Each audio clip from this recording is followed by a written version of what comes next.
प्रचेषा करा पड़ो मंद कम प्रचेषा किसी आवश्यकता ସେ କେମିତି ହେବ? ସେଇଟା ଥିଲେ ସିନା ଆସିବ, ସମସ୍ତଙ୍କର ଆସିବନି। ଭଲ କାମ କରିବାକୁ ହେଲେ ଆପଣଙ୍କୁ କିଛି ଷ୍ଟ୍ରଗଲ୍ କରିବାକୁ ପଡ଼ିବ, ଆପଣଙ୍କୁ କିଛି ଇଏ କରିବାକୁ ପଡ଼ିବ।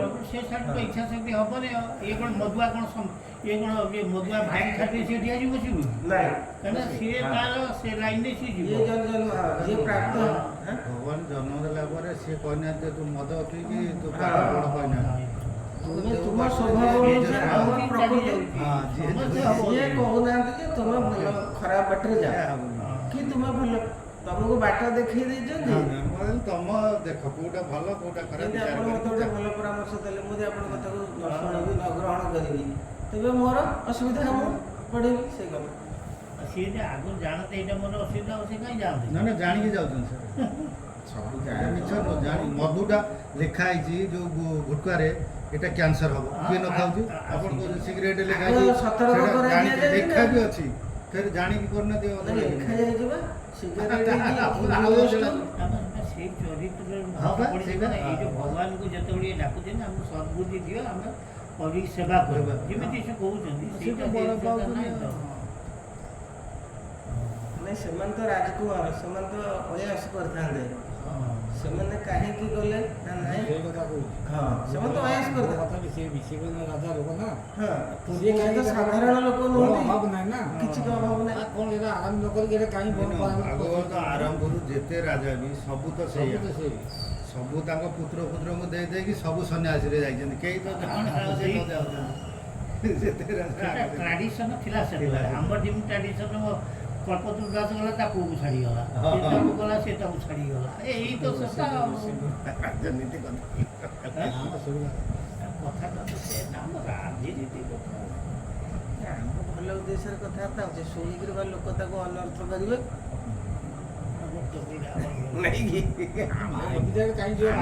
ଭାରତରେ ସମସ୍ତଙ୍କର ଅଧିକାର ଠିକ। କରିବା ପାଇଁ।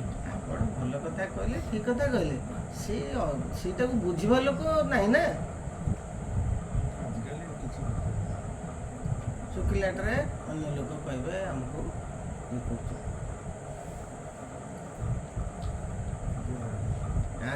ଉତ୍ତାନ ପାଦକ ବଂଶ କଥା ସବୁ ଆମର ସରିଯାଇଛି କାଲି ସୁଦ୍ଧା, ନାଇଁ ଗୁଡ଼ାଉ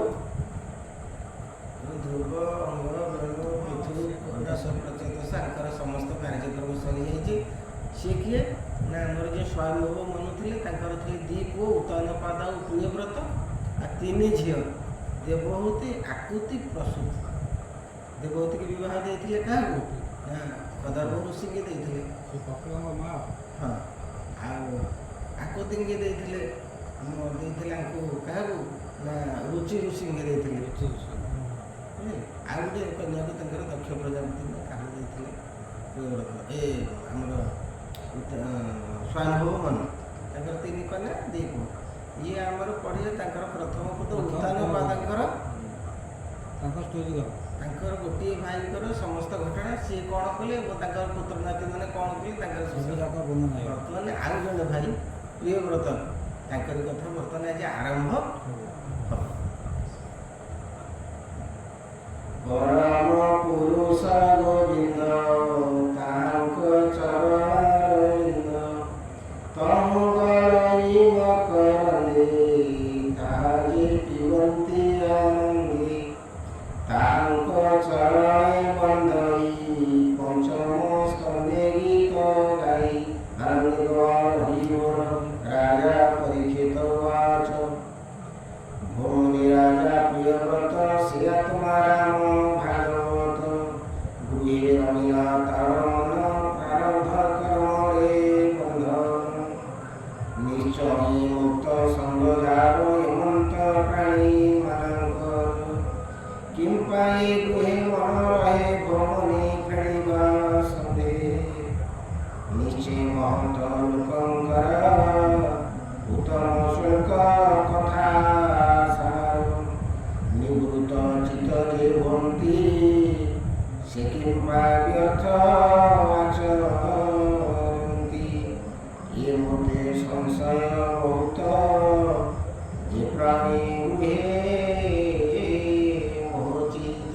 ପରିଚିତ ପଚାରୁଛନ୍ତି ସୁଖଦେବଙ୍କୁ ଯେ ଲୋକ ଗୃହ ଘରେ ରହିକିରି ଏ ବିଷୟ ବାସନା ପ୍ରତି ଏତେ ଆସକ୍ତି କେମିତି ତାଙ୍କର ହେଉଛି ଏବଂ ସବୁ ଜିନିଷ ପ୍ରତି ସେ ମୋର ମୋର ବୋଲି କହୁଛନ୍ତି।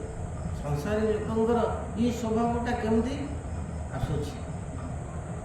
ସିଏ ଏ ଜିନିଷ ଅନିତ୍ୟ ସଂସାର ଏବଂ ଏ ଶରୀର ଆମର ହେଉଛି କ୍ଷଣଭଙ୍ଗୁର।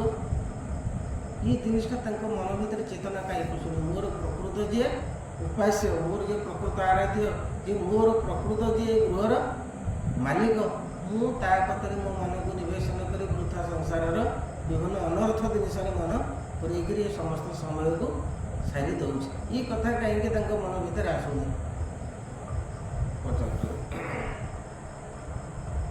ପୁଣିତାମତି କୃଷ୍ଣ ଠାରେ ହୋଇଲା କେମନ୍ତ ପ୍ରକାରେ ଶିଶୁବାଚ ଯାହା ତୁ କରିଲୁଟି ପ୍ରସନ୍ନ ଧନ୍ୟ ରାଜନ ତୋ ବଚନ ଉତ୍ତମ ସ୍ୱର୍ଗ ଯେ ଗୋବିନ୍ଦ ତାଙ୍କ ଚରଣାରବିନ୍ଦ ତମୀୟ ରସ ବହେ ଶିରସ ଦେବା ପ୍ରାଣୀ ଭକତ ସାଧୁ ସେହୁ ଜନ ପରମହଂସ ଦିବ୍ୟ ଜ୍ଞାନ ତାର କୃଷ୍ଣ କଥା ବିନେ କେବେ ମନ ରହେ ହରି ବୋଲ। କହୁଛନ୍ତି ଭଗବାନଙ୍କର ପାଦ ପଦ୍ମରୁ ସବୁବେଳେ ଅମୃତ ନିର୍ଗତ ହେଉଛି। ଯିଏ କଥାକୁ ବୁଝିକିରି ସେ ନାମକୁ ଭଜନ କଲା, କୀର୍ତ୍ତନ କଲା, ତାହେଲେ ସେ ଦିବ୍ୟ ରସକୁ ସେ ପ୍ରାପ୍ତ ହେବ। ତାର ସଂସାର ବିଷୟ ବାସନା ପ୍ରତି ଆସକ୍ତି ଆସିବ ନାହିଁ। ନାମକୁ ମାତ୍ର ସଂସାରରେ ରହି ସେ ସମସ୍ତ କର୍ମକୁ କରିବ ଓ ସଂସାର ମୋର ବୋଲି ତା ମନରେ ନଥିବ। ଯେମିତି ପୃଥୁ କହିଲେ, କାହାକୁ କହିଲା ନା ସନକ ଚାରି ଭାଇକି କହିଲେ ଯେ ମୁଁ ସିନା ରାଜା ହେଇଛି, ଏ ରାଜ୍ୟ ସମ୍ପଦ ଐଶ୍ୱର୍ଯ୍ୟ ଏଇଗୁଡ଼ାକ ସବୁ ମୋର କିଛି ନୁହଁ। ମୁଁ ଆକୁ ଅଲରେଡ଼ି ତାଙ୍କୁ ଭଗବାନଙ୍କୁ ସମର୍ପଣ କରିଦେଇଛି। ତେଣୁ ରାଜସିଂହାସନରେ ଅଧିଷ୍ଠିତ ହେଇ ମୁଁ ନାମକୁ ମାତ୍ର ପ୍ରହରୀ, ଆକୁ ଖାଲି ଜଗିଛି। ଆର କେମିତି ଉତ୍ତମ ରୂପେ ସଦୁପଯୋଗ ହେବ ରାଜ୍ୟର ସମସ୍ତ ଶକ୍ତି, ମୁଁ କେବଳ ତାର ସୁରକ୍ଷା ଦାୟିତ୍ୱରେ ଅଛି। ମୁଁ ନାମକୁ ମାତ୍ର ରାଜା।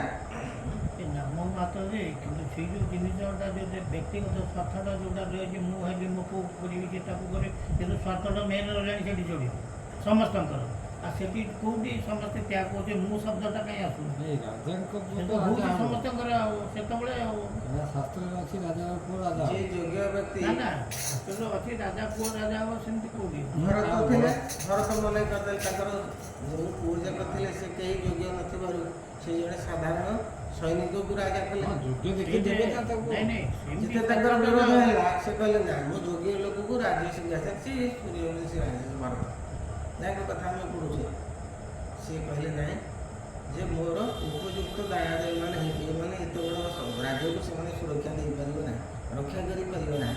ମାନେ ପରୀକ୍ଷା କଲେ ଗୋଟେ ବେଶ ଧରିକିରି, ବୃଦ୍ଧ ବେଶ ଧରିକିରି ସେମାନେ ଏମିତିକିରି ଶଗଡ଼ ଟାଣିକି ନେଇଯାଉଛନ୍ତି। ଧାନ ପକେଇ ଗୋଟେ ଖାଲିରେ ବଳି ପଡ଼ିଲା। ରାଜାଙ୍କ ପୁଅମାନେ ସବୁ ଆସୁଛନ୍ତି, କହିଲେ ବାବା ଆମକୁ ଟିକେ ସାହାଯ୍ୟ କର। କହିଲେ ଆମେ ହେଉଛୁ ରାଜକୁମାର, ତୁମର ଏ ଖାଲିରେ ପଡ଼ିଛି, ଆମେ ତୁମ ସାଙ୍ଗରେ ସାହାଯ୍ୟ କରୁ, କେମିତି ତୁମର ସାହସ ହେଲା ଆମକୁ ଏ କଥା କହିବାକୁ? ସେ ସୈନିକଟା ମଧ୍ୟ ସେ ପଳେଇ ଯାଉଛି, କହିଲେ ବାବା ମୋତେ ଟିକେ ସାହାଯ୍ୟ। କହିଲେ ନିଶ୍ଚୟ ନିଶ୍ଚୟ। କାନ୍ଧ ଲଗାଇକିରି ସେ ତାର ସମସ୍ତ ଶକ୍ତି କରିଥିଲେ। କହିଲେ ଏଇ ହେବ ରାଜା। ଯେତେ ତାଙ୍କ ଘରେ ତାଙ୍କ ସ୍ତ୍ରୀ ରାଣୀମାନେ ତାଙ୍କ ମା ସମସ୍ତେ କହିଲେ ନା, ଉପଯୁକ୍ତ ଲୋକକୁ ମୁଁ ସିଂହାସନରେ ବସେଇବି। ତେଣୁ ଏଇଟା ହେଉଛି ପରମ୍ପରାଗତ ଜିନିଷ। ତାଙ୍କର ଝିଅକୁ ହେଲେ ଆପଣ ବାହାଘର ଗୋଟେ କରିପାରିନଥାନ୍ତେ? ଉପଯୁକ୍ତ ଇଏ ତାଙ୍କରି ପିଲା ହେଇପାରିବେ ମାନେ ସେଇପାଇଁ ତାଙ୍କର ସାଧାରଣ ଜଣେ ପ୍ରଜାକୁ କଲେ, ତାଙ୍କର ପୁତ୍ରକୁ କଲେ ନାହିଁ। ସାଧାରଣ ଜଣେ ପ୍ରଜାକୁ ସେ ରାଜସିଂହାସନରେ ଅଧିଷ୍ଠିତ କଲେ, ତାଙ୍କର ପୁତ୍ରକୁ ରାଜା କଲେ ନାହିଁ। କହିଲେ ଏମାନେ ରାଜ୍ୟ ରକ୍ଷା କରିବା ପାଇଁ ଅଯୋଗ୍ୟ, ଏମାନଙ୍କର ସେତିକି ସାମର୍ଥ୍ୟ ନାହିଁ। ତେଣୁ ବିଚାର କରୁଥିଲେ କିଏ ଯୋଗ୍ୟ ଅଯୋଗ୍ୟ ବିଚାର କରିକିରି ସେ, ଆଉ ଯେଉଁମାନେ ବାପା ଅନୁସାରେ ପୁଅ, ଧ୍ରୁବ ତାଙ୍କ ପୁତ୍ର ଉତ୍କଳକୁ ବସେଇଲେ, ପ୍ରଥମ ରାଜା କରାଇଲେନି, ସେ କ'ଣ କଲେ ନା ଭଗବାନଙ୍କୁ ଡାକିକି ତପସ୍ୟା ଦେଇଥିଲେ ତାଙ୍କ ସାନ ଭାଇକି ଦେଇକିରି ଗଲେ। ସେମାନେ ସବୁ ବହୁତ ଯୋଗ୍ୟ ବ୍ୟକ୍ତି ଏବଂ ଇଏ ଥିଲେ, ସେମାନଙ୍କର ସାମର୍ଥ୍ୟ ସବୁ ଥିଲା। ଯେଉଁମାନେ ଉପଯୁକ୍ତ ଲୋକ ତାଙ୍କୁ ବସଉଥିଲେ, ଯେଉଁମାନେ ଅନୁପଯୁକ୍ତ ଲୋକ ଏ ଯେଉଁ ବେଢ଼ ବସିଲେ ତାଙ୍କୁ ସେମାନେ ମାରିଦେଲେ ନା, ରାଜା ମାରିକିରି ପୁଣି ଆଉ ଜଣଙ୍କୁ ତାଙ୍କର ପୁତ୍ରକୁ ରାଜ ସିଂହାସନ ଦେଲେ। କୌଣସି ଅଧର୍ମୀ ଲୋକକୁ ରାଜ ସିଂହାସନରେ ବସିବା ପାଇଁ ସେମାନେ ଅନୁମତି ଦେଉନଥିଲେ। ଅଧର୍ମୀକି କେବେ ହେଲେ ରାଜ ସିଂହାସନ ଦିଆଯିବ ନାହିଁ। ମୁଁ ମୋ ଶବ୍ଦଟା ଆଗରୁ ଅଛି ଆଉ ଏବେ ବି ଚାଲିଛି।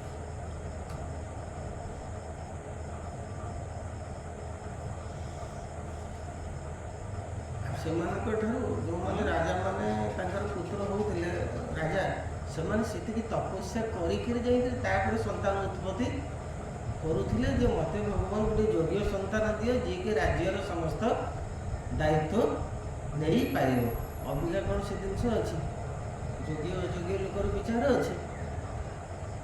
ଆପଣ ଦେଖୁନାହାନ୍ତି, ସମସ୍ତେ ଯାଇଛନ୍ତି ତପସ୍ୟା କରିକି ସିଦ୍ଧି ପ୍ରାପ୍ତ ହୋଇଛନ୍ତି। କଦରୁ ଋଷି ପ୍ରଥମେ ଦେବତୀ କହିଲେ, ସେ ତପସ୍ୟା କରିକି ଯାଇ କପିଳ ଭଗବାନଙ୍କୁ ପାଇଲେ।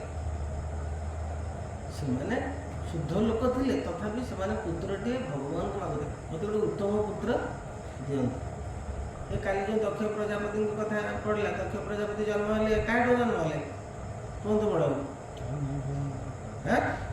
କିଛି ମନେ ରଖୁନାହାନ୍ତି ଆପଣ? ପୁରାଣ ଶାସ୍ତ୍ରରେ ଭଲ ବହୁତ ମନେ ରଖନ୍ତି। ଏଇ ଆଙ୍କଠୁ ଇଏ ଯେଉଁ ଏଇ ପ୍ରଚେତଙ୍କର ଯେଉଁ ରାକ୍ଷୀ କନ୍ୟା ତାଙ୍କର କନ୍ୟା ତାଙ୍କଠୁ ବା ଦକ୍ଷ ପ୍ରଜାପତି ପୁଣି ଥରେ ଜନ୍ମ ହେଲେ କାଲି ଆମେ ଆଲୋଚନା ଏଇଟା ମାନେ ଆମର ଆଲୋଚନା ଟିକେ ହେଉଥିଲେ, ଆପଣଙ୍କର ଆଉ ଭୁଲିବେନି, ମନେ ରହିଗଲା।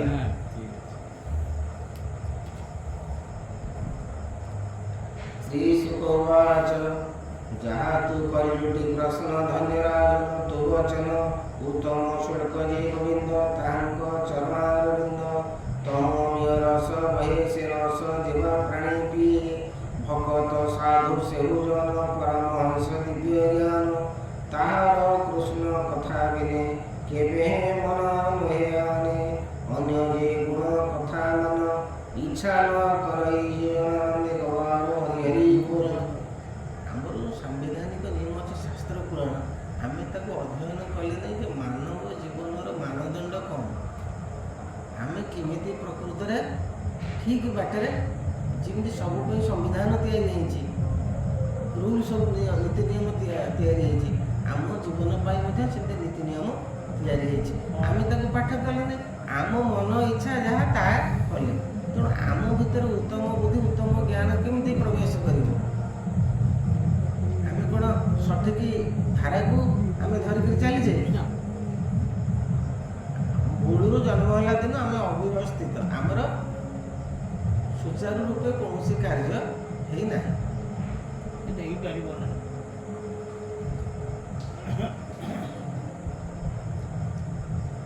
ଆସ୍ତେ ଆସ୍ତେ କଲେ ହେଇଯିବ, ହବନି।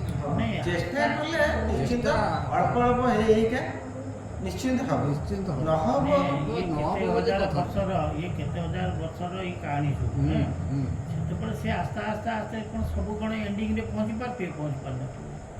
ମଣିଷ ଜୀବନରେ ବହୁତ ଅଛି ଘାତ ପ୍ରତିଘାତ ଯେଉଁମାନେ ଚେଷ୍ଟା କରିକି ସଫଳ ହେଇଛନ୍ତି ସେଇମାନଙ୍କର କଥା ଆଧିରେ ଦିଆଯାଇଛି। ବର୍ତ୍ତମାନ ବି ଆପଣ ଦେଖନ୍ତୁ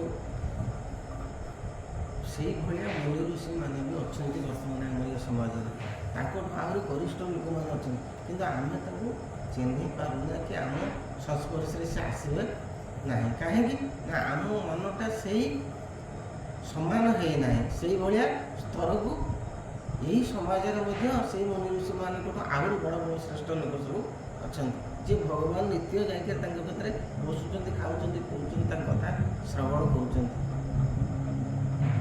ଏମିତି ନାହାନ୍ତି ବୋଲି ନାହିଁ ଏ ସଂସାର, ସଂସାରଟା କେତେ ବିଶାଳ ସଂସାର। ଲୋକ କୋଉଠି ଏବେ ସେବା କରିବା ମନରେ କ'ଣ ସେବା କୁଆଡ଼େ କୁଆଡ଼େ ପଳେଇଲାଣି, ସେଗୁଡ଼ା ତା କର୍ମ ଗୁଡ଼ା ହଉ ଯୋଟାଇ କୌଣସି ନିର୍ଦ୍ଦିଷ୍ଟ ଯେଉଁ ଆମର 150 କୋଟି ଲୋକ କି ପୃଥିବୀରେ 700 କୋଟି ଲୋକ, ତା ଭିତରେ ଲୋକ ଅଛନ୍ତି ନା ସେଭଳିଆ ପବିତ୍ର ଏବଂ ବିଶୁଦ୍ଧ ଲୋକ ଅଛନ୍ତି ନା। ଆଉ ସଂସାରଟା ଆଉ ଯେ ପୁରା ବିଷମୟ ସେଇଟା ନୁହେଁ, ତା ଭିତରେ 1% ହଉ 2% ହଉ ଠିକ୍ ଅଛନ୍ତି, ନାହାନ୍ତି ବୋଲି ନାହିଁ। ଭଗବାନଙ୍କ କୃପା ପାଉନାହାନ୍ତି ବୋଲି ନାହିଁ, ଭଗବାନଙ୍କୁ ଦର୍ଶନ କରୁନାହାନ୍ତି ବୋଲି ନାହିଁ, ଭଗବାନଙ୍କୁ ସାକ୍ଷାତ ଦର୍ଶନ କରୁଛନ୍ତି। ଆଉ ଏଇଟା ଆମକୁ କ'ଣ, ଆମେ ସେ ଜିନିଷଟାକୁ ସେତିକି ମାତ୍ରାରେ ଗ୍ରହଣ କଲେ ସିନା ଆମେ ଏ ଜିନିଷଟାକୁ ବୁଝିବା। ଆମକୁ ଏ ଜିନିଷଟା ଅଲଗା କରିଦେଉଛି ନା ସେ କଥାରୁ। ଆମ ଭିତରେ ସେତିକି ତା ପ୍ରତି ପବିତ୍ରତା ନାହିଁ, ସେତିକି ବିଶ୍ୱାସ ନାହିଁ, ସେତିକି ଆମର ଶୁଦ୍ଧତା ନାହିଁ। ତେଣୁ ସେ କଥାଟା ଆମକୁ ବେଥାଡ଼ିଆ ଲାଗିବ। ଏତେ ବଡ଼ କଥା କ'ଣ ହଉଥିବ, ହଉଛି, ସେଟା ଆମକୁ ଦୂରେଇ ଦେବ। ନାଇଁ, ଯିଏ ବେଶୀ ପୂଜା ପାଠ କରୁଛି, ଭକ୍ତି କରୁଛି, ତା ପାଇଁ ବେଶୀ ଦୁଃଖ। ପୂଜା ପାଠଟା କ'ଣ, ସେଇଟା ତ ହଉଛି ଖାଲି ତ ଆଉ। ଆମେ ପଢିଥିଲେ ଯେ ପୂଜା ପାଠର କିଛି ମୂଲ୍ୟ ହିଁ ସେ କଷି କଷାଇ ଧନ ଦବ ନହେଲେ ବାହୁଡ଼ାଇ ଦବ। କାଲି ଆମେ ଯୋଉଗୁଡ଼ା ପଢୁଥିଲେ, ଆମର କଥାର ଅଛି ସେଇ ଯେ ପ୍ରଥା ଯୋଉ ଅଛି ସେ ପ୍ରଥା ଅନୁସାରେ ସେ କଷିବ, ଟେଷ୍ଟ କରିବ, ଯଦି ପାରିବ ତ ପାରିବ, ଉତ୍ତୀର୍ଣ୍ଣ ହେଲା ହେଲା, ନହେଲେ ଗଲେ ଗଲା। କାଲି କ'ଣ କହିଲେ ନା, ଏ ଯାଜ୍ଞ ତପସ୍ୟା ଏ ଯେଉଁ ସବୁ ଜିନିଷର କିଛି ମୂଲ୍ୟ ନାହିଁ। ହେଲେ ସେ 10 ଭାଇଙ୍କୁ ସବୁ ବୁଝଉଥିଲେ ନା। ତେଣୁ ଯିଏ ବେଶୀ ପୂଜା କରୁଛି, ଇଏ କରୁଛି, ସିଏ କରୁଛି, ତାର ମନର ଅବସ୍ଥା କ'ଣ ଅଛି, ଆମେ ସେଇଟା ହେଉଛି ବଡ଼ ଜିନିଷ। ହଁ, ସିଏ କ'ଣ ଆଉ ଫୁଲ ଫଳ ଆଣିକିରି ଏଠି ଘଣ୍ଟା 2 ଘଣ୍ଟା ବସିକିରି ପୂଜା ଏଠି କଲି ମୁଁ, ମୁଣ୍ଡ ବାଡ଼େଇ ତାମାନେ ଦେବ। ମୁଁ ବିଶୁଦ୍ଧ ହେଇଗଲି, ସେ କଥା। ଅନ୍ତରଟା ଆପଣଙ୍କର ଶୁଦ୍ଧ ରହିବା ଦରକାର। ଆଉ ଅନ୍ତରଟା ସବୁବେଳେ କ୍ଲିୟର ହବ ଦରକାର, କ୍ଲିୟର ହେଲେ ଏକା ସବୁ କିଛି ହବ। ଏଠି ବିଷାକ୍ତମୟ ପରିବେଶ ରହୁଛି। ଆମେ ସଦାବେଳେ ଆସିକି ଏଇଠି ମୁଣ୍ଡ ବାଡ଼େଇଲେ କିଛି ହବନି, କିଛି ହବ। ଯେତେ ପୂଜା ପୂଜା କଲେ କ'ଣ ଆମେ ହବ? କହିବା ନା ମୁଁ ଏତେ ପୂଜା କଲି, ଏତେ ସେବା କଲି, କ'ଣ କଲା, ମୋତେ କାହିଁ କିଛି ହେଲା, ଆରେ ହେଲା ହେଲା ନହେଲେ ନାହିଁ, କ'ଣ ହେଇଗଲା। ତମେ କରୁଛ କି କ୍ଲିୟର ହବ ବୋଲି? ତମେ ଯଦି କ୍ଲିୟର ଅଛ, କ୍ଲିୟର କରୁଛ, ତାହେଲେ ତମକୁ ତ ସେ ତ ଅଟୋମେଟିକ୍ ଇଏ କରିବ, ଏତିକି କହିବାର ନାହିଁ। ସେ ତ ପୁଣି ମାର୍କେଟରେ ପୁଣି ଶିବଶଙ୍କରଙ୍କୁ ଧରିଲେ, ତାଙ୍କର ଏକାଥରକେ କହିଲେ ତାର ସିନା ହେଇଛି 8 ବର୍ଷ 10 ବର୍ଷର ମରିବ, ମୁଁ ତାକୁ 10 କଳ୍ପ କରିଦେବି, ବୟସ ବଞ୍ଚିବ। ଗୋଟେ ଯେତେବେଳେ ସୃଷ୍ଟି ପ୍ରଳୟ ହେବ, ଏକାଥରେ କ୍ଲିୟର ହେଇଥିଲା, ସୁଦ୍ଧା ଧରି ପକେଇଲା ପିଲା, କୁଣ୍ଡେଇକି ଗଲା କାମ ସବୁ। ତା ଭିତରେ ସେତିକି ଥିଲା ନା, ହଁ, ସେତିକି ଭରସା, ବିଶ୍ୱାସ, ଭଲ ପାଇବା, ସେତିକି ସାଧନା ଥିଲା ନା। ଆଗ ଖାଲି କଣ ଧରି ପକେଇଲା? ଆଗ ଜନ୍ମରେ ତପସ୍ୟା କରି କରି ସେ ଥିଲା। ଭଲ ପାଇବାର ସେ ସାହ, ଛୋଟିଆ କର୍ମ। ଆଉ ସେତିକି ତାର ସେତିକି ସେ ନିଷ୍ଠା। 12 ବର୍ଷରେ ପୁରା କଳ୍ପ ପାଇଗଲା, ଧ୍ରୁବ 7 ବର୍ଷରେ ବି ଯେ ମୁଁ ମୁଖ୍ୟ ମହାମନ୍ତ୍ର ହେଇଗଲା। ଜପ କରୁଛି, ଶିବଙ୍କର ଯେଉଁ ଆମର ଅଛି ମହାମନ୍ତ୍ର ଅଛି, ଓମ୍ ତ୍ରୟମ୍ବକଂ ଯଜାମହି ସୁଗନ୍ଧି ପୁଷ୍ଟିବର୍ଦ୍ଧନ ଉର୍ବାରୁକମିବ ବନ୍ଧନାଥ ମୃତ୍ୟୁ ମୁଖିଆ ବା ମୃତା। ଏଇଟାକୁ ଆପଣ ଯଦି ଜପ କରିବେ, ଆପଣଙ୍କର କେତେବେଳେ ହିଁ ଆପଣଙ୍କ କତିକି ଆସିପାରିବନି ବିଘ୍ନ। ଏତେ ସେ ମାନେ ସେ ଜିନିଷର ଶକ୍ତି। ସେଇ ମନ୍ତ୍ର ହିଁ ମାର୍କଣ୍ଡେୟ ଜପ କରୁଥିଲେ। ତାଙ୍କ ବାପା ଏ ମନ୍ତ୍ରଟା ତାଙ୍କୁ ଦେଇଥିଲେ ଯେ ବାପା ମୋର ଶକ୍ତି ନାହିଁ ତୋତେ ମୃତ୍ୟୁ ମୁଖରୁ ରକ୍ଷା କରିବ। ମୁଁ ଜାଣିଛି ତୋର ମୃତ୍ୟୁ ସୁନିକଟ, କିନ୍ତୁ ମୋର ସାମର୍ଥ୍ୟ ନାହିଁ ତୋତେ ତା ଦେହରୁ, କିନ୍ତୁ ମୁଁ ଏ ମନ୍ତ୍ରଟା ତୋତେ ଦେଉଛି। ବାପାଙ୍କ କଥା ମାନିଲା ଏବଂ ନିଜ ମାର୍କଣ୍ଡେୟ ସେ କଥାକୁ, ଆଉ ଭଲ କଥା ଗ୍ରହଣ ନ କଲେ, ସେ ଯଦି ଗ୍ରହଣ କରିବନି ସବୁ ନାହିଁ, ଗ୍ରହଣ କଲେ ଏବଂ ତାର ସୁଫଳ ପାଇଲା ବୋଲି ତାଙ୍କର ନାଁଟା ଏପର୍ଯ୍ୟନ୍ତ ଅଛି। ଯମ ଯେତେ ପ୍ରକାର ଯୁକ୍ତି କଲେ, ଆପଣ ତ ଭାଗବତ ପଢ଼ିଛନ୍ତି, ମନେ ନଥିବ। ଶିବଶଙ୍କରଙ୍କ ସହିତ ଯେଉଁ ମହାଦେବ ତାକୁ ଛାଡ଼ି ଦିଅନ୍ତୁ, ମୁଁ ମୃତ୍ୟୁ ଲୋକକୁ ନେଇଯିବି, ତାର ମୃତ୍ୟୁ ସମୟ ହେଲା, ଆପଣ କାହିଁ ତାକୁ କହୁଛନ୍ତି ନା? ସେଇଟା ହେବନି, ସିଏ ମୋତେ ଯେହେତୁ ଡାକିଛି, ମୁଁ ଅଲରେଡ଼ି ତାକୁ ଦେଇ ସାରିଛି, ତେଣୁ ସେଥିରେ ଟିକିଏ ମାତ୍ର, ଆଉ ଯଦି ଯୁଦ୍ଧ କରିବାକୁ ପ୍ରସ୍ତୁତ ତାହେଲେ ଯୁଦ୍ଧ କର, କିନ୍ତୁ ମାର୍କଣ୍ଡକୁ ତୁ ନେଇପାରିବୁନି ଜମଲକୁ। ଅଛି ସବୁ ଜିନିଷ ନା, ଆଉ ଆମେ ତ ନିୟମଟାକୁ ମାନିଲେ ନାହିଁ ମୂଳରୁ, ଆଉ ଆମେ ସେ ଫଳଟା ପାଇବା କେମିତି?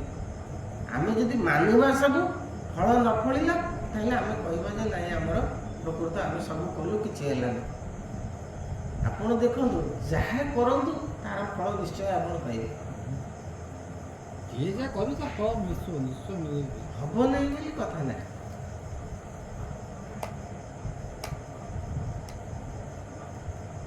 ଅନ୍ୟ ଯେ ଗୁଣ କଥା ମାନ ଇଚ୍ଛା ନ କରଇ ସେ ଜନ, ତେଣୁ ସେ ନୃପ ପ୍ରିୟ ବ୍ରତ ଗୁଣରେ ଭୂଇଲା ପୂଜିତ। ମୁନି ପରମ ଭାଗବତ ନାରଦ ଲୋକରେ ବିଖ୍ୟାତ, ତାଙ୍କ ଚରଣ ସୀମାରେ ସର୍ବକଳମୁଷ ଗଳାଦୁରେ। ତକ୍ଷଣେ ସତ୍ତ୍ୱ ଗୁଣ ହୋଇ ବ୍ରହ୍ମଯଜ୍ଞରେ ଦୀକ୍ଷା ପାଇ, ପିତାର ଆଜ୍ଞା ଘେନି ଶିରେ ଅବନି ପାଳନ ବିଚାରେ। ତିଳେ ରହିଛେ ରୂପବର ଉତ୍ତମ ସତ୍ତ୍ୱ ଗୁଣ ତାର, ଅଖିଳ ଲୋକଙ୍କ ଜୀବନ ଅନାଦିନାଥ ନିରଞ୍ଜନ। ତାଙ୍କ ଚରଣାରବିନ୍ଦେ ଚିତ୍ତ ନିବେଶେ ଅପ୍ରମାଦେ। ପିତାଙ୍କ ତୁ ରାଜା ହ ପ୍ରଜାମାନଙ୍କୁ ପାଳନ କର ପ୍ରିୟ ବ୍ରତକୁ ଏବଂ ଏଇ ଧାରାରେ ତୋର ଜୀବନକୁ ଅତିବାହିତ କରିବୁ।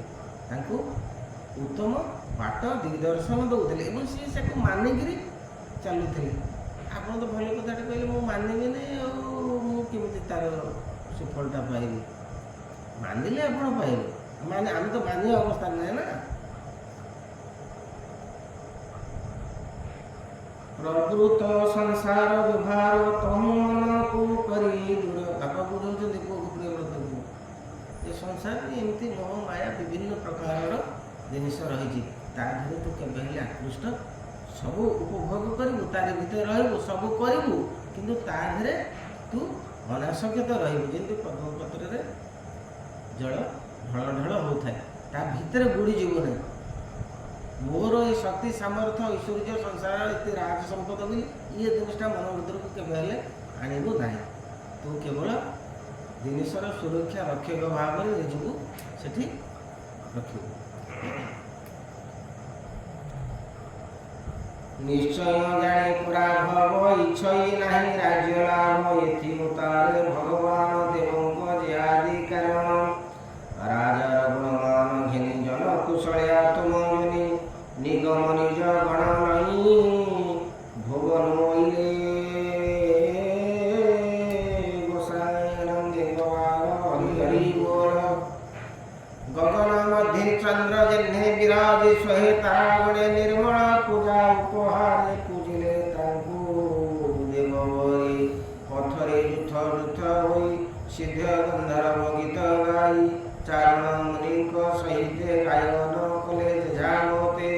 ଗନ୍ଧମାଦନ ଗିରି ତଳେ ଶୋଭା କରାଇ ବିଜେ କଲେ, ହଂସଯାନରେ ଆଗମନ ହିରଣ୍ୟ ଗର୍ଭ ଯାର ନାମ। ସେଠାରେ ଥିଲେ ଯେ ନାରଦ ବନ୍ଦିଲେ ପିତାଙ୍କର ପାଦ, ମନୁ ସହିତ ନିରୁପମର ଆନନ୍ଦେ ଯୋଡ଼ିବେନି କର। ପିତାମହଙ୍କୁ ସେ ନମିଲା ଚରଣେ ଶିର ନିବେଶିଲା। ସ୍ୱୟଂ ମନୁଙ୍କର ପିତା ହେଉଛନ୍ତି ବେଦବର ବ୍ରହ୍ମା। ନାରଦ ଅଛନ୍ତି, ଆସି ବ୍ରହ୍ମା ସେଇଠି ପହଞ୍ଚିଲେ। ଆନନ୍ଦେ ଯୋଡ଼ିବେନି କର ପିତାମହଙ୍କୁ, ମନୁ ସହିତ ନିରୁପମର ପିତାମହଙ୍କୁ ସେ ନମିଲା ଚରଣେ ଶିର ନିବେଶିଲା। ପ୍ରିୟ ବ୍ରତର ପୂଜା ଘେନି କୋମଳ ବାକି ପଦ୍ମ ଜନି, ସଦୈ ଚାହିଁ ବେଦବର ରାଜାଙ୍କୁ ବୋଲନ୍ତି ଉତ୍ତର ଆନନ୍ଦେ ଗବାର ହରି ବୋଲ। ବ୍ରହ୍ମା ଉବାଚ, ବ୍ରହ୍ମା କହୁଛନ୍ତି ପ୍ରିୟ ବ୍ରତ ରାଜା, ସତ୍ୟ ଯୁଗଟା କେତେ ଲକ୍ଷ ବର୍ଷ ଥିଲା? 4,32,000 ହେଉଛି ଆମର କଳିଯୁଗ। 8,64,000 ହେଲା ଦ୍ୱାପର, 16,00,000 17,00,000 କେତେ ହେଲା ସେଇଭଳିଆ ତା ଉପରଟା ସେଇଟା ଥିଲା ସେଇଟା, ସେଥିପାଇଁ ଏ ସବୁ ତାଙ୍କ ପିଛା ପିଛା ଚାଲିଛି ବହୁତ ସମୟ। 1000 ବର୍ଷ ତପସ୍ୟା ତପସ୍ୟା କରୁଛନ୍ତି ମାନେ ସେଇଟା ବେଶୀ, ମୁଁ ସେଇଟା ଭାବିଲି ସେଇଟା ଅଧିକା ଥିଲା ବହୁତ ବହୁତ ଅତ୍ୟଧିକା ଥିଲା। ସେଇଟା ବହୁତ ଲୋକଙ୍କର ଇଏ କରୁଛି, ସେ ଭାଗବତ ଯାହା ଲେଖିଛି, ମାନେ ଏଇଟା ବଡ଼ ଇଏ କଥା। ଲକ୍ଷ ବର୍ଷ ସେମାନେ ମିନିମମ୍ ଜୀବିତ ହେଉଥିଲେ, ହେଲେ 1000 ବର୍ଷ ତପସ୍ୟା କେମିତି କରନ୍ତି? ସେ ବେଶୀ ତାଙ୍କର କର୍ମ ଥିଲା ଲକ୍ଷେ, ଦ୍ୱାପର ହେଲା 10,000, ତ୍ରେତା ହେଲା 10,000, ଦ୍ୱାପର ହେଲା 1000, କଳିରେ ହେଲା 100। ତେଣୁ ଆମର କର୍ମ ଅନୁସାରେ ଆମର ପରମାଣୁ ଯେତିକି କଟିଲା ଆମେ ସେତିକି ଆଉ ବଞ୍ଚିଲେ। 50 ହେଲା 150 ଖଣ୍ଡେ ଯିବନି? 50 150 ଖଣ୍ଡେ ଯାଉଥିଲେ କେତେ ବାଟ ପଡ଼ିବ? 2 ବର୍ଷ ବଢ଼େଇକି 62 ସର୍ଭିସ୍ କରିବାକୁ ଚାହୁଁଛନ୍ତି। ସେଇଟା ଯଦି ଆଉ 150 ହଉ, ଭଗବାନ ଯାହା हे प्रिय व्रत कहूँ तो ते क्रोध न कर तुरचिते, आम्भे नारद आदि जेते जाज्ञा मोह नयते।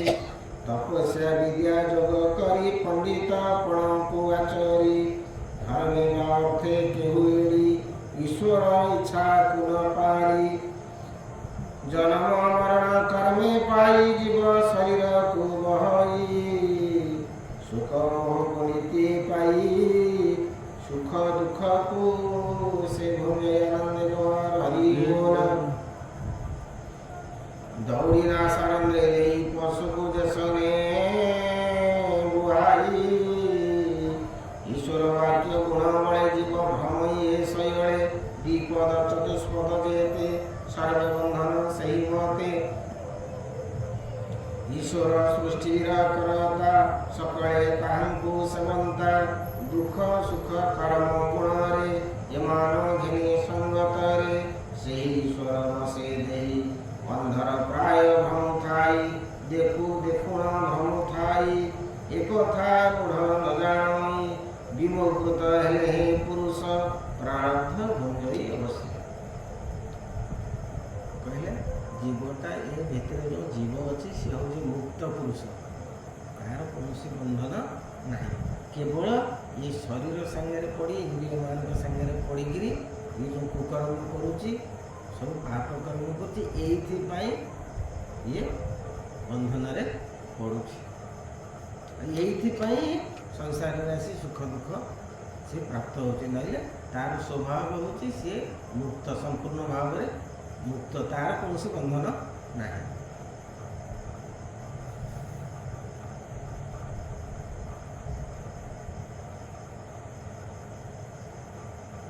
ବିମୁକ୍ତ ହେଲେ ପୁରୁଷ ପ୍ରାରବ୍ଧ ଭୁଞ୍ଜଇ ଅବଶ୍ୟ ନିଦ୍ରାକୁ ପାଇ ଯେହ୍ନେନରେ ସ୍ୱପ୍ନ ଦେହରେ ଭୋଗ କରେ ପ୍ରମତ୍ତ ପ୍ରାଣୀ ମାନଙ୍କର କେବେ ଭ୍ରମ ନୁହେଁ ଦୂର। ମତ ପ୍ରମତ୍ତ ଉନ୍ନମତ ବସନ୍ତ ସାର କହୁଥିଲେ, ମନେ ରଖିଛନ୍ତି?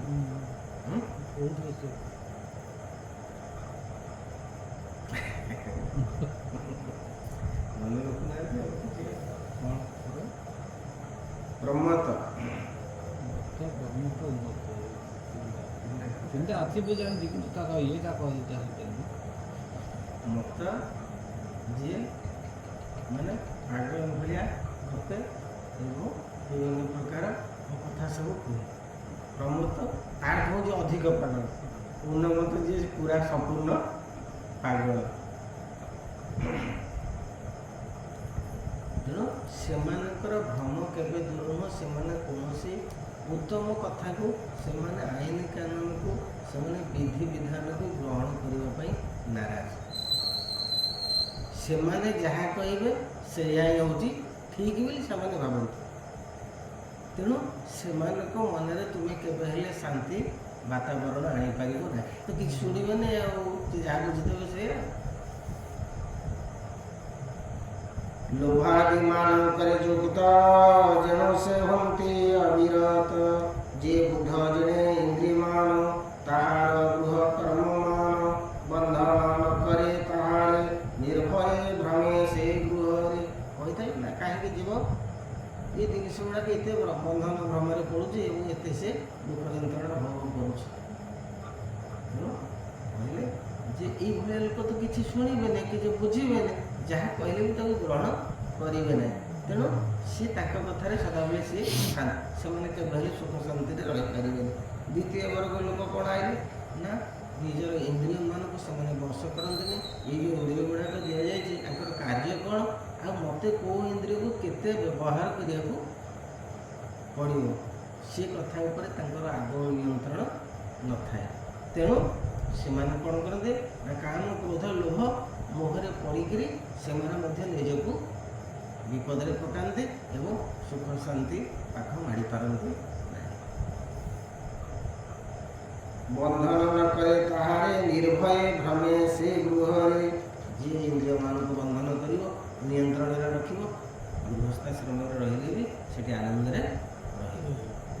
ସେଇ ଯେଉଁ ଭଗବାନ ଗୀତାରେ କହିଲେ ଗୃହ କର୍ମ କରି ପ୍ରାର୍ଥ ବିହିତ କର୍ମ କରି। ଏ କର୍ମ ଗୋଟିକୁ ପ୍ରାର୍ଥ କେହି ନୁହେଁ।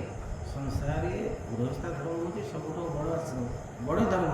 କିନ୍ତୁ ତୁମେ ସେଠି ରହିକରି ତାକୁ ପ୍ରତିପାଳନ କରିବାର ଯେଉଁ କୌଶଳ କଳା ଜାଣିବାର ଆବଶ୍ୟକତା ଅଛି। ଆଉ ସବୁ ଗୁଡ଼ାକ ଏଠି ନିଜ ଇଚ୍ଛାରେ ସ୍ୱଚ୍ଛାଚାରିତାରେ କରିଦେଇ କହିବ ଯେ ଗୃହସ୍ଥାଶ୍ରମଟା ସବୁଠୁ ଭଲ, ସେଇଟା ହେବନି। ତା'ର ନୀତି ନିୟମ ଗୃହସ୍ଥାଶ୍ରମର କ'ଣ ଆମକୁ ମାନିବାକୁ ପଡ଼ିବ, ସେଇଟା ମାନିଲେ ଆପଣ ସୁଖ ଶାନ୍ତି ଆନନ୍ଦ ଲାଭ କରିପାରିବେ।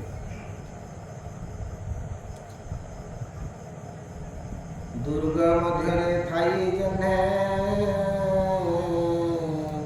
ଜିଣି ପ୍ରବଳ ଶତ୍ରୁଗଣେ ଗୃହ ମଧ୍ୟରେ ଇନ୍ଦ୍ରିୟ ଜିଣନ୍ତେ ସେନର ଆନନ୍ଦେ ଭ୍ରମିବ ସଂସାର ତୁ ପଦମନାଭ ପଦାଶ୍ରିତ ସର୍ବସଙ୍ଗରୁ ହୋଇ ମୁକ୍ତ। ଆଉ ତୁ ଯେଉଁ ଭୟ କରୁଛୁ ଯେ ସଂସାରରେ ମୁଁ ଯେତେବେଳେ ରାଜା ହେବି ସେତେବେଳେ ମୋତେ କ'ଣ କରିବ ନା ଏଇ ମାୟାମୋହ ବନ୍ଧନ ମୋତେ ପକେଇକିରି ମୁଁ ଆଗରେ ଛନ୍ଦି ହେଇଯିବି, ଆଉ ମୋର ଆତ୍ମାର ସଦ୍ଗତି ହେବ ନାହିଁ, ମୁଁ ଏ ଅହଙ୍କାର ଐଶ୍ୱର୍ଯ୍ୟରେ ବନ୍ଦୀ ହେଇଯିବି। ବ୍ରହ୍ମା ବୁଝାଉଛନ୍ତି ପ୍ରିୟବ୍ରତ ରାଜାଙ୍କୁ। ତେଣୁ ତୁ ତ ହେଉଛୁ ବିଷ୍ଣୁ ଭକ୍ତ, ତେଣୁ ତୁ ଏସବୁ କାର୍ଯ୍ୟକୁ ବଡ଼ ସତର୍କତାର ସହିତ ଅବଲମ୍ବନ କର, ତେବେ ତୋତେ କୌଣସି ମାୟା ଧରିବ ନାହିଁ। ତୁ ପଦ୍ମନାଭ ପଦାଶ୍ରିତ ସର୍ବସଙ୍ଗରୁ ହି ମୁକ୍ତ କରି ସଂସାର ସୁଖ ଲାଭ ଅନ୍ତେ ପରମ ଗତି ଲାଭ। ସଂସାରରେ ରହିଲେ ମଧ୍ୟ ଗୃହସ୍ଥାଶ୍ରମରେ ରହିଲେ ମଧ୍ୟ ତୁ ଦିବ୍ୟଗତି ପ୍ରାପ୍ତ ହେବୁ ଏବଂ ସବୁଠୁ ବଡ଼ ସନ୍ନ୍ୟାସୀ ହେଇପାରିବେ। ଶ୍ରୀ ଶୁକବାଚ ଶୁଣ ରାଜନ ପରୀକ୍ଷିତ ତଦନ୍ତେ ରାଜା ପ୍ରିୟବ୍ରତ ବ୍ରହ୍ମାଙ୍କ ବିଜ୍ଞାନ ବାକ୍ୟ ଶୁଣି ଆପଣି ଅକିଞ୍ଚନ ମାନି ମନରେ ଭାବନ୍ତି ରାଜନ ପାଳିବି ବ୍ରହ୍ମାଙ୍କ ବଚନ। ମାନିବି ଏବଂ ନିଜକୁ ଶୂନ କରିଦେବି ଯେ ମୁଁ ନିଜେ ରାଜା ସିଂହାସନରେ ବସିବି, କିନ୍ତୁ ରାଜାର ଯେଉଁ ଏକଛତ୍ରବାଦ ଯେଉଁ ସ୍ୱଚ୍ଛଚାରିତା ମୁଁ ଯାହା ଆଦେଶ ଦେବି ତାହା ସମସ୍ତେ ପାଳନ କରିବା ପାଇଁ ବାଧ୍ୟ, ଏ ପ୍ରକାରର ଚିନ୍ତା ଚେତନାରୁ ମୁଁ ସମ୍ପୂର୍ଣ୍ଣ ମୁକ୍ତ ରହିବି। ଏମନ୍ତେ ତ୍ରିଭୁବନ ପୁରୀ ଭଗବାନଙ୍କ ଆଜ୍ଞାକାରୀ ବିନୟେ ବ୍ରହ୍ମ ଉପଦେଶେ ସ୍ୱୀକାର କଲା ଯେ ବିଶ୍ୱାସେ ନାରଦ ରାଜା ପ୍ରିୟବ୍ରତେ ପୂଜିତ ହୋଇ ଯଥୋଚିତେ ନିଶ୍ଚଳ ଆତ୍ମା ନିଜ ସ୍ଥାନେ ଗମିଲେ ଚତୁର ନୟନେ ନାରଦ ବାକ୍ୟ ମନ ଦେଇ ମନୁ ଆତ୍ମଜେ ମହି ଦେଇ বিষম বিষয়াকু তেজি রহিলে সত্য গুণ ভজে এথু অন্তরে পৃথিবীরে নিযুক্ত হইলা কুমরে অক্ষয় জগত বন্দন নিবেশী ভগবানে মন আদি পুরুষ পাদ দুই মন নিবেশী নীতি তহি পৃথিবী প্রতিপালনে চিত্ত সে দেলা নিরন্তরে। পৃথিবীর একচ্ছত্রবাদ শাসক হইলে কিন্তু সদাবেলে ভগবানଙ୍କ ପାଦପଦ୍ମରେ ମନ ନିବେଶ କରି ସମସ୍ତ ଶାସନ କାର୍ଯ୍ୟକୁ ସେ ଚଳାଉଥିଲେ ଯେ ସମସ୍ତେ କେମିତି ସୁଖ ଶାନ୍ତି ଆନନ୍ଦରେ ବାସ କରିବେ, କାହାର କୌଣସି ଟିକେ ବି ଅସୁବିଧା ହେବ ନାହିଁ, ସଦା ସର୍ବଦା ଜାଗ୍ରତ ପୁରା। ଶ୍ରୀ ବିଶ୍ୱକର୍ମା ପ୍ରଜାପତି ତାର ଦୁହିତା ବହିଷ୍ମତୀ ସେ କନ୍ୟା ମୟୀ ନରନାଥ ବିବାହ ହୋଇ ରାଜଥୋଚିତ। ବହିଷ୍ମତୀ କନ୍ୟାକୁ ସେ ହେଉଛି ବିଶ୍ୱକର୍ମାଙ୍କର କନ୍ୟା। ବିଶ୍ୱକର୍ମା ରାଜଥଙ୍କ ପ୍ରିୟବ୍ରତ ରାଜଥଙ୍କୁ ବିବାହ ହୋଇଛି। এইটা ଯେଉଁଟା ଲେଖିଛି ସାମ୍ୟବାଦ, ଆପଣ ଦେଖନ୍ତୁ ଋଷିଆରେ କିନି ଅଛି କ'ଣ କେହି ମାନେ ବଡ଼ ନୁହେଁ, ସମସ୍ତଙ୍କର ସମାନ। ଯେଉଁ ଅର୍ଥଟା ଆସିବ କେହି ଜଣେ ସେତେବେଳେ ଯେଉଁ ରାଜା ଥିଲେ ପଇସା ସେଇଟା ଠୁଳ କରିଦେଲେ। ଯଦି ଏ ପ୍ରଜାମାନଙ୍କୁ ସବୁ ବାଟି ହେଇଥିଲେ ସେଠି ରାଜାର ଏତେ ପଇସା ହେବାର ଦରକାର ଆସିନଥାନ୍ତା। ଏ ଯେଉଁ ରଷିଆନ୍ ଦେଖିନି ଯେଉଁଟା ଅଛି CPIM ଯେଉଁଟା, ସେଇଟା ତାଙ୍କର ହେଉଛି କମ୍ୟୁନିଷ୍ଟ ଶାସନରେ କିନି ସମସ୍ତେ ସାମ୍ୟବାଦ, ମାନେ ସମସ୍ତେ ସମାନ। ଆଉ ସେଠି ନାହିଁ ଯେ ଆମର ମୁଖ୍ୟମନ୍ତ୍ରୀ ଯାଉଛି ତା ସାଙ୍ଗରେ ଚୌକ ତାଲା ପଛରେ କିନି ଗୋଡ଼େଇକି ଯାଉଛନ୍ତି, ସିଏ ନାହିଁ। ସେ ବ୍ୟାଗ୍ ଧରିକି ଇଏ ପ୍ରେସିଡେଣ୍ଟ ଯିଏ ଅଛି ସିଏ ବି ବ୍ୟାଗ୍ ଧରିକି ମାର୍କେଟରେ ପଡ଼ୁଛି। କିନ୍ତୁ ଆମର ସେଠି ତା ଦେହରେ 5ଟା 10ଟା ରହିଯିବେ ତାର ସିକ୍ୟୁରିଟି। ଆଉ ଏଇଟା ଯେଉଁ ଚାଇନାରେ ଯେଉଁଟା ହେଲା, ଚାଇନା ସେଟା ହେଇପାରୁନି। ନାଇଁ ଚାଇନାଟା ହେଇପାରୁନି, କିନ୍ତୁ ରଷିଆଟା ରହିଛି। ଚାଇନାଟା ଏଇ ସାମ୍ୟବାଦଟା ନାହିଁ। ତେଣୁ ବର୍ତ୍ତମାନ ସେତେବେଳେ ଯେତେବେଳେ ଯଦି ରାଜାକୁ ନିଜକୁ ରାଜା ଇଏ କଲା, ପଇସା ଅର୍ଥ ହେଲା, ଯଦି ସେ ପ୍ରଜାମାନଙ୍କୁ ଯଦି ସବୁ ବାଣ୍ଟି ବୁଟିକି ଦେଇକି ତାଙ୍କ ସହିତ ସମାନ ରହିବ, ତେଣୁ ସେଠି ତ ରହୁଛି ମୋର ସ୍ୱାର୍ଥ, ରହୁଛି ମୋର ମୁଁ। ଆଉ ବର୍ତ୍ତମାନ ରଷିଆରେ ଅଛି ସେଇଟା, କାହିଁକି ସାମ୍ୟବାଦ ଚାଲିଛି, କେହି ବଡ଼ ନୁହଁ।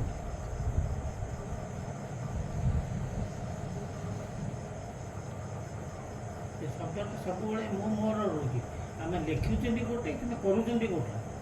ସେମାନେ ସେଟା ରଖିଛନ୍ତି ବୋଲି ତ ଆଜି ସେଇ କିଏ? ଧର୍ମ ରଷିଆ ହଁ ରଷିଆଟା ହଁ ସେଟା ରଖିଛି ବୋଲି କି ଆଜି ଭଗବାନଙ୍କର ସେ ସେଠି କେହି ଜଗନ୍ନାଥ ବଡ଼ ନୁହେଁ ପୁରା ଆପଣଙ୍କର ଯିଏ ବି ହଉ ସେ ଇଏ ଯେଉଁ ପ୍ରେସିଡେଣ୍ଟ ଇଏ ବି ଯିଏ ଅଛି ସିଏ ବି ଯେ ବ୍ୟାଗ୍ ଝୁଲା ଧରିକି ମାର୍କେଟ ଯାଉଛନ୍ତି ସିକ୍ୟୁରିଟି ନ ଗଭର୍ଣ୍ଣମେଣ୍ଟର କିଛି ନାହିଁ ଏ ଯେମିତି ମୋଦିକୁ ଦେଇଛନ୍ତି କେତେ ମାନେ ଦିନରେ 1 କୋଟି ଟଙ୍କା ଖର୍ଚ୍ଚ ତା ପାଇଁ।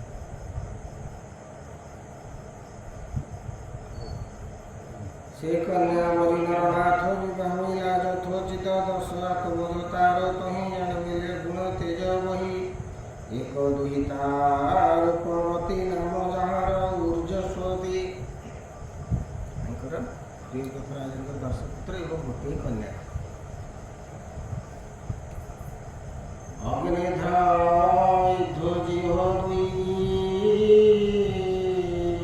ତୃତୀୟ ଯଜ୍ଞ ବାହୁଇ ସମନ ଘୃତ ପୁଷ୍ପାର ହିରଣ୍ୟରେତା ମହାବୀର ବିତିହୋତ୍ର ଯେ ମେଧାତିଥି କବି ଏ ଦଶରାମ ଖ୍ୟାତି ହେଉଛନ୍ତି କାହାକୁ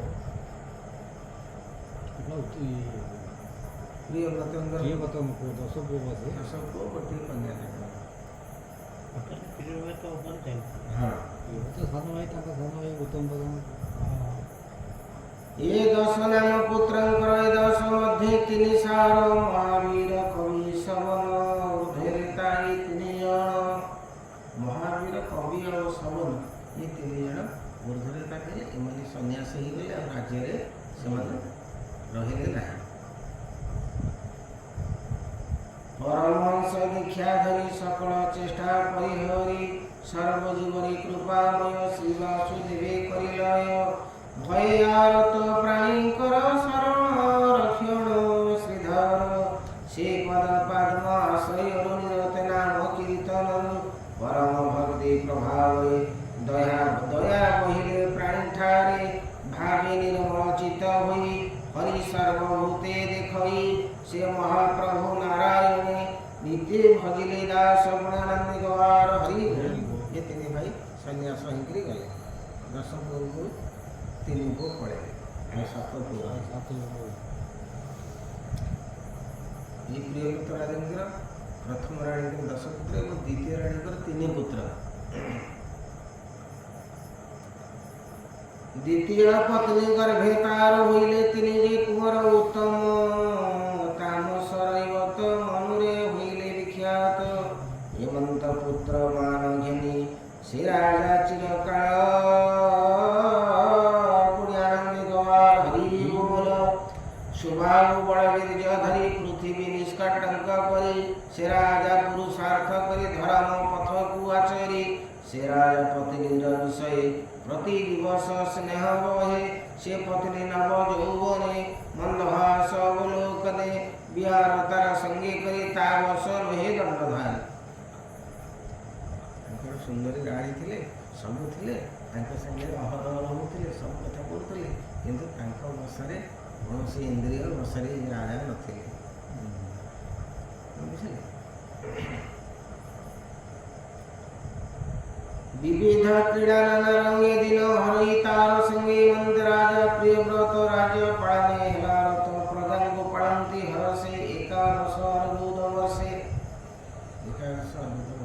पर्यंत राज्य शासन कले तांक बेनि भोजते जे विपक्ष पक्ष तांकु भजे इमंते निर्भय मनरे आनंदे संसारे विहरे मेरु को सूर्य देव जाए तेजरे प्रकाश से होए तेजे सूर्य तेज गंजई तपस्या बड़े विराज इति तपशक्ति थिला प्रियव्रत राजेन्द्र भगवानଙ୍କର पाद पद्मरे तांकर भक्ति सूर्यଙ୍କ भଳିଆ ତାଙ୍କ ଦେହରୁ ସବୁବେଳେ କିରଣ ନିର୍ଗତ ଏତେ ତାଙ୍କର ପ୍ରଖର ତେଜ ଥିଲା ରାଜାଙ୍କର। आरोही ज्योतिर्मय रथे प्रकाश कराइबा अर्थे रजनी दिवसे भमई द्वितीय सूर्य प्राय होई हेमंत जानी वेदपति आसी मिलिले तार कति सस्नेह कहे वेदवर एनु हे तुम्भ अधिकार से राजा रथ चक्रे गार होइला जेतेक विस्तार तेणु शपथ सिंधु हेला पृथ्वी 7 भाग कला शाल शालमणि जम्बू प्लक्ष कृष पुष्कर आउ क्रंच ए सप्तद्वीप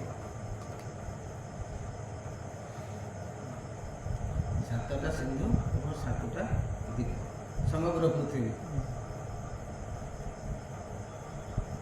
ଏପରି 7 ଦ୍ୱୀପ ହେଲା ସେ ରାଜା ଆନନ୍ଦେ ବୁଡ଼ିଲା। ପୁତ୍ରଙ୍କୁ ଅଧିପତି କଲେ ରାଜ୍ୟ ବିଭାଗ କରିଦେଲେ। ଦୁହିତା ଉର୍ଜସ୍ୱତୀ ନାମ ତାଙ୍କୁ ଶୁକ୍ରେ କଲେ ଦାନ। ଶୁକ୍ରଙ୍କୁ ଦେଇଦେଲେ ଉର୍ଜସ୍ୱତୀ କନ୍ୟାକୁ। ଆଉ 7 ଦ୍ୱୀପରେ 7ଟା ଆଉ 7ଟା ପୁଅ ଥିଲେ ନା 3ଟା ପୁଅ ସନ୍ନ୍ୟାସୀ ହେଇଯାଇଥିଲେ। 7 ପୁଅଙ୍କୁ ସେଠି ତାଙ୍କୁ ଭାଗ ଭାଗ କରି ରାଜା କରିଦେଲେ। ତାହାଙ୍କ କନ୍ୟା ଅନୁପମ ହୋଇଲା ଦେବଯାନୀ ନାମ। ଶୁକ୍ରଙ୍କ କନ୍ୟା ହେଉଛନ୍ତି ଦେବଯାନୀ। ଦେବଯାନୀ ଶର୍ମିଷ୍ଠା ଜାଣିଥିବେ, ଦେବଯାନୀ ଶର୍ମିଷ୍ଠାଙ୍କର ଝଗଡ଼ା। ହଁ ତାଙ୍କ ମନ୍ତ୍ରୀଙ୍କର ଝିଅ ହେଉଛି ଶର୍ମିଷ୍ଠା ଏବଂ ଗଙ୍ଗାଧର ମେହେର ତାକୁ ଲେଖିଛନ୍ତି ସୁନ୍ଦର ଭାବରେ ସେ କାବ୍ୟ। ଶର୍ମିଷ୍ଠା କାବ୍ୟ ଗଙ୍ଗାଧର ମେହେର ଲେଖିଛନ୍ତି। ପଢ଼ୁଛନ୍ତି?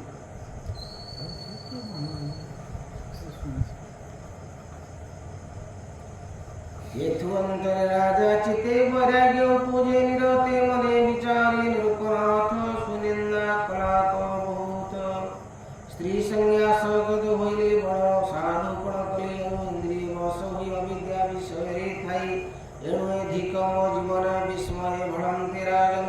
ଇଷ୍ଟ ଦେବତା ପ୍ରସାଦରେ ବୈରାଗ୍ୟ ଜାତତା ମନରେ ବିଷୟ ଚେଷ୍ଟା ପାଶରିଲା ଇନ୍ଦ୍ରିୟମାନ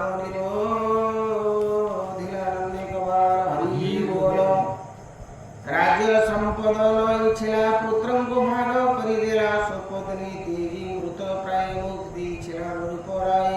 ମହାନୁଭବ ଭଗବାନ ନାରଦ ବ୍ରହ୍ମାର ନନ୍ଦନ ତାଙ୍କ ପଥ ଆଶ୍ରୟ କଲା ନିଶ୍ଚୟ ନିବୃତ ହୋଇଲା।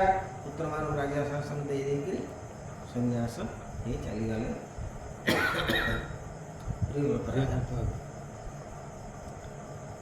ଯେଉଁ ରାଜାର ଏତେ କୃତ୍ୟ ଗାୟନ କରନ୍ତି ମହତ ପ୍ରିୟ ବ୍ରତର କଳାକର୍ମ ଏହାକେ କରିବାକୁ କ୍ଷମ।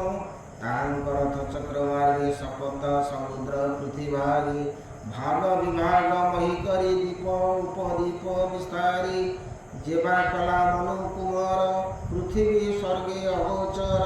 ସେ ପ୍ରିୟ ବ୍ରତର ମହିମା ତ୍ରୈଲୋକ୍ୟ ନାହିଁ ଯେ ଉପମା। ପ୍ରିୟ ଅଖିଳ ଜନଙ୍କର ମହାମହିମା ଗୋଚର। ପ୍ରିୟ ବ୍ରତ ରାଜା ଚରିତ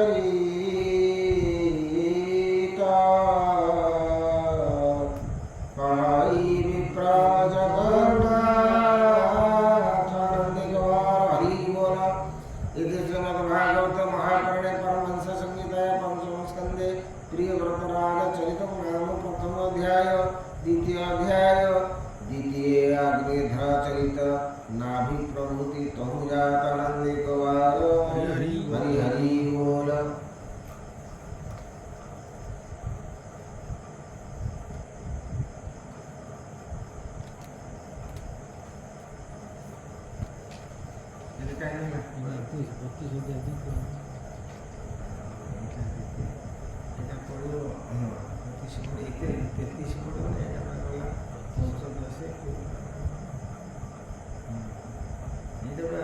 ପ୍ରଥମ ସ୍କନ୍ଧର ମାନେ ପଞ୍ଚମ ସ୍କନ୍ଧ ପ୍ରଥମ ଅଧ୍ୟାୟ ଗଲା।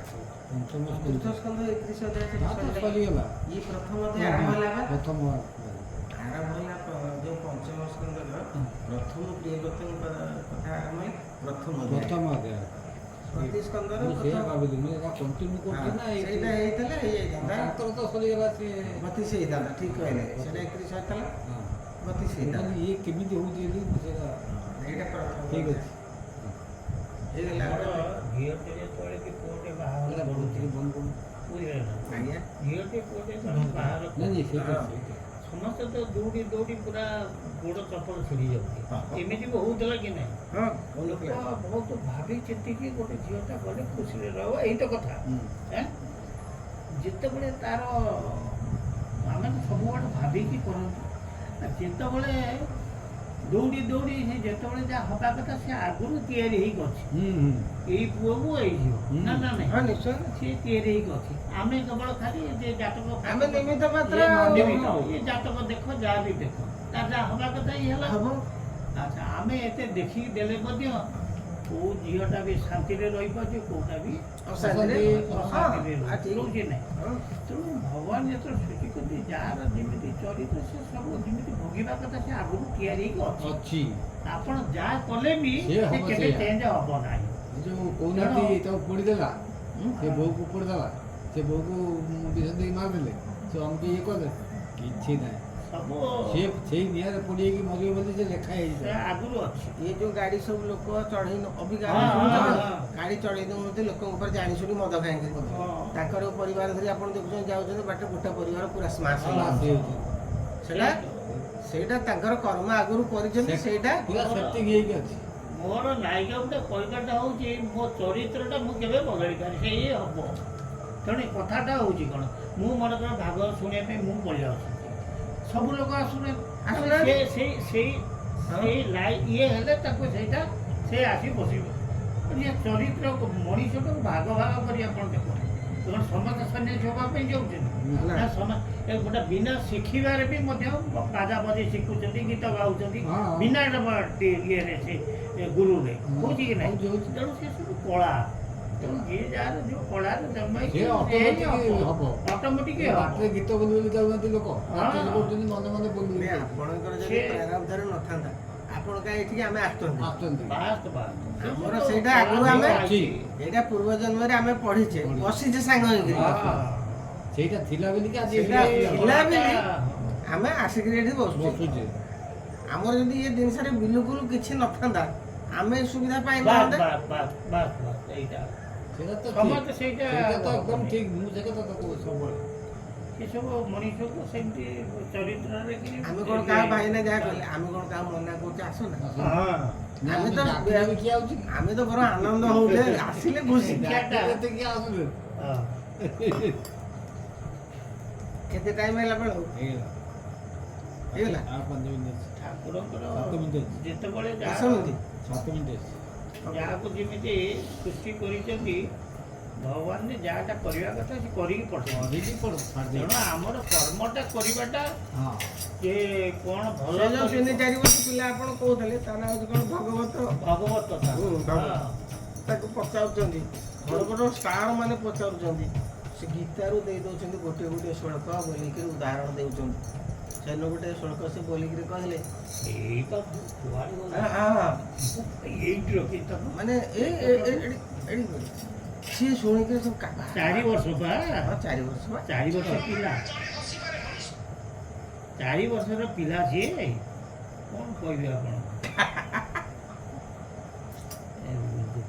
କୋଉଠି ତାକୁ ସେଭିଂ କରି ରଖିଥିଲେ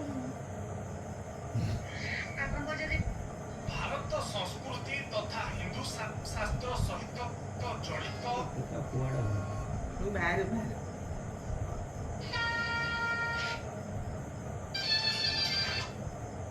ଧୈର୍ଯ୍ୟର ସହିତ ଅପେକ୍ଷା କରିବା ଯେ ସମ୍ପର୍କ ଆରମ୍ଭ ରାମଚନ୍ଦ୍ର ଓଡ଼ିଶାରେ ଜମିବାକୁ କଣ ହେ ଭଗବାନ କ'ଣ ଗୋଟେ 4 ବର୍ଷର ଛୁଆ ମାନେ ଫଟାଫଟ ଉତ୍ତର ନାହିଁ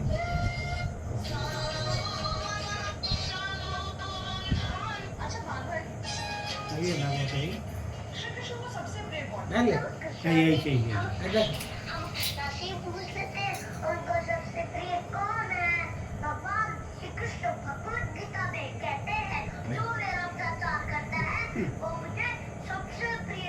एक मैं आपको एग्जाम्पल से समझाता हूँ। एग्जाम्पल दूँ एक ताकि 2 बच्चे हैं, एक बच्चा खो गया तो दूसरे बच्चे को ढूंढ कर लगता है तो दूसरे बच्चे को ढूंढ कर लाता है वो अपने आप प्रिय बन जाता है। और जब हम प्रचार करते हैं तो हम भटके हुए जीवों को कृष्ण से जोड़ते हैं इसलिए तो कृष्ण तो प्रिय होएगा। हाँ, तो जो प्रचार करता है श्री कृष्ण का वो उनको प्रिय होता है। हाँ, तो आप भी प्रचार कीजिए। कृष्ण ଶୁଣ ତ 4 ବର୍ଷ ଛୁଆ କେତେ ମାଷ୍ଟର ବ୍ରେନ୍ ଏଇଟା ଗୋଟେ ଗଡ୍ ଗିଫ୍ଟ ବୁଝିପାରିଲେ ନା ସେ ଗୋଟେ ଅବତାରରେ ସେ ଏଣିକି ଜନ୍ମ ହେଇଛି ହଁ ବୁଝିପାରିଲେ ସିଏ ତାର ଆଉ ନହେଲେ ତାର ଗୋଟେ ସଂସ୍କାର ହେଇକି ସେ ପୂର୍ଣ୍ଣତାରେ ପହଞ୍ଚି ଯାଇଛନ୍ତି ଆଟା କିଏ ଶିଖେଇଛି ନା କି ଏଇଟା ହଁ କ'ଣ ଶିଖେଇଲା ଆଜି କଥା କହି ଶିଖିନି ସେ କୋଉଠି କଥା ଶାସ୍ତ୍ର କୋଉ ସେ ପଢି ପକେଇଲେ ହଁ ଅକ୍ଷର ଶିଖିନାହାନ୍ତି ଆଉ ଶାସ୍ତ୍ର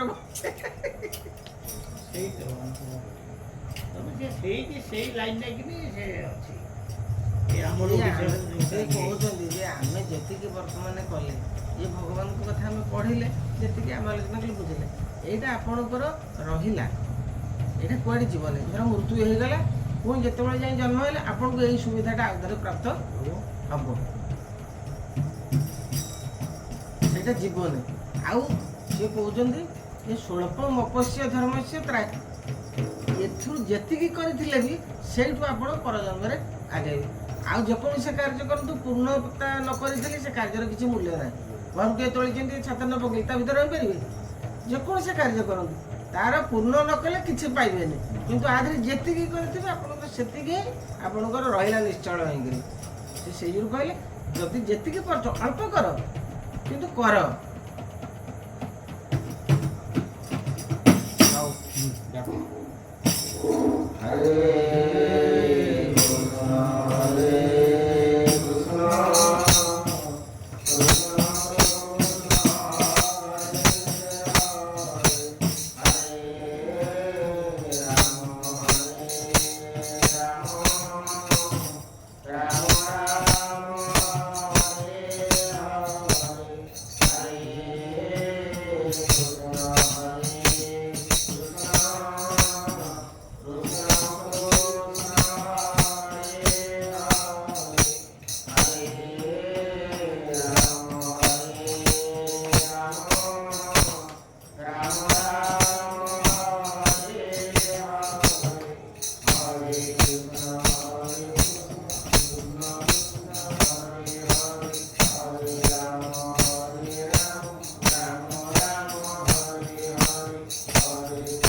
ପୁରା ପଳେଇବ ନା